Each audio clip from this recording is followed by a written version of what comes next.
Let's take a look at a fairly short exercise titled Computing the Bond Issue Price. So when we deal with bonds, the first thing that we need to acknowledge, or one of the first things we need to acknowledge, is that it's a fairly long, drawn-out process to issue bonds. This is basically a way of finding mostly private investors who want to buy bonds. They become creditors of the company. And almost always what happens is there'll be a situation where we have these bonds usually issued in $1,000 increments, and they will pay a certain percentage interest rate, okay? And that interest rate, regardless of what it is, in this particular case, it's going to be 9%, is pretty much never going to match what we call the effective or market rate of interest, okay? And we see that example here. Now, in the real world, these changes are often very, very small. For example, if we actually had 9% bonds and we didn't drag our feet in getting the bond issue done, the market rate might be 9.1%, 8.9%, and so that would create we're almost always going to have to deal with either a discount or a premium. So here we have a situation where a company issues $600,000 of bonds. So they're issuing the bonds. That means they're going to be the one getting the money. And they're ultimately going to set up, when we issue bonds, bonds are a liability. So they're ultimately going to have a bond payable for exactly $600,000. But they're not going to receive $600,000. They're either going to get more or less. So it says here that D'Souza issues $600,000 of 9% bonds that pay interest semi-annually and mature in 7 years. Assume that the market rate of interest is 10% per year, compounded semi-annually, okay? Compute the bond issue price. So what they're asking essentially for here when they say compute the bond issue price is they're saying, how much are we going to get in cash? How much cash? Okay, how much cash are we going to get? Well, one thing we need to understand before we even get started is that if we're paying out 9% interest twice a year, that's what semi-annually means, and an investor who buys one of our bonds can get 10% elsewhere. Well, let's just say that our bonds are in $1,000 increments. We're going to have to sell that bond for a little bit less than $1,000. And if we sell 600 of them, we're going to get a little bit less than 600,000. Now, there's two ways that we can do this. One is with a table. We can use a table in our textbooks, and if you have a textbook, you can probably find somewhere in the appendix of that textbook several actually tables that will allow you to have a vertical and horizontal labeling for a number of years and the interest rate, and then it will produce some kind of a decimal for you to look at. But there's an easier way to do that, and that is to go to the internet. So I want to make note of this. Make sure you have this down. We'll jump back to it. But $600,000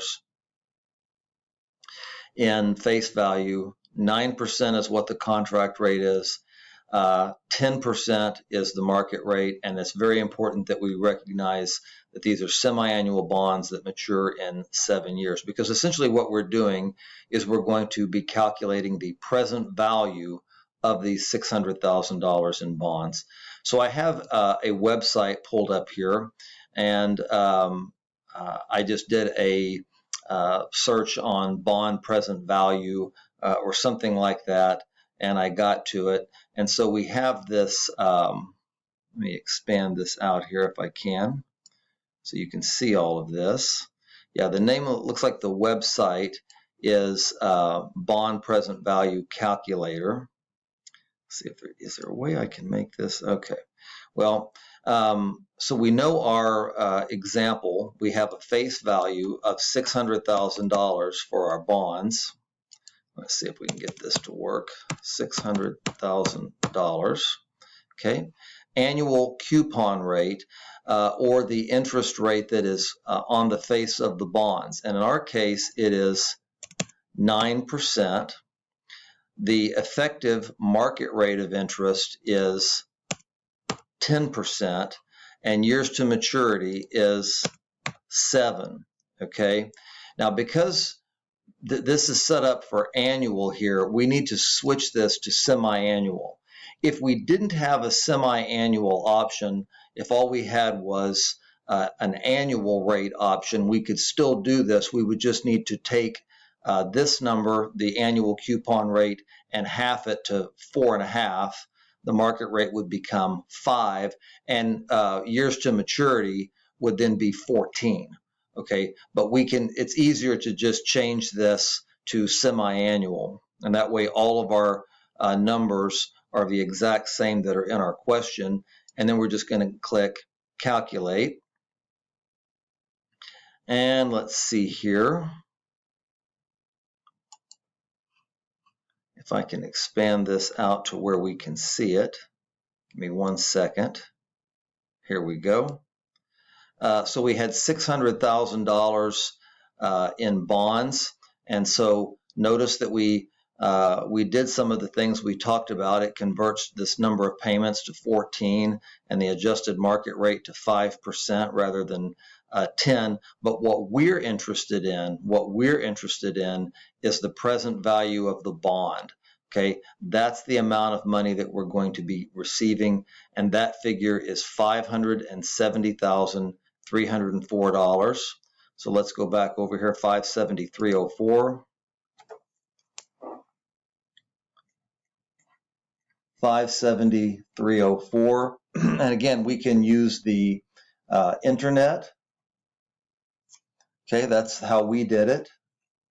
We can use a present value table. Now be careful with these because we have to specify the type of annuity, and so that's why I don't really like these. We also often run into some rounding errors. So if you're doing your homework online and you're using a present value table, you might end up being $1 off. And then the third thing, and this is how I had to do it because I'm older than you, was we can use a financial calculator. Okay, and we can also do this. We can also do this by hand, but none of those methods. But doing it by hand is going to take us a lot longer. So I think that you would agree that just simply using the internet is probably going to be the fastest. But if we don't have an internet connection and we know how to use a financial calculator, that's going to produce an answer identical even to the penny of what the internet is going to provide. So 1 and 3 will get us to the penny. A present value table will get us to the nearest dollar. Okay, so in this particular case, I think we had 8 cents remaining. The present value table would probably come out exact. But anyway, $570,000, $570,304 is the bond issue price, or the present value of bond issue. All right, that's all there is to it. Thanks for watching.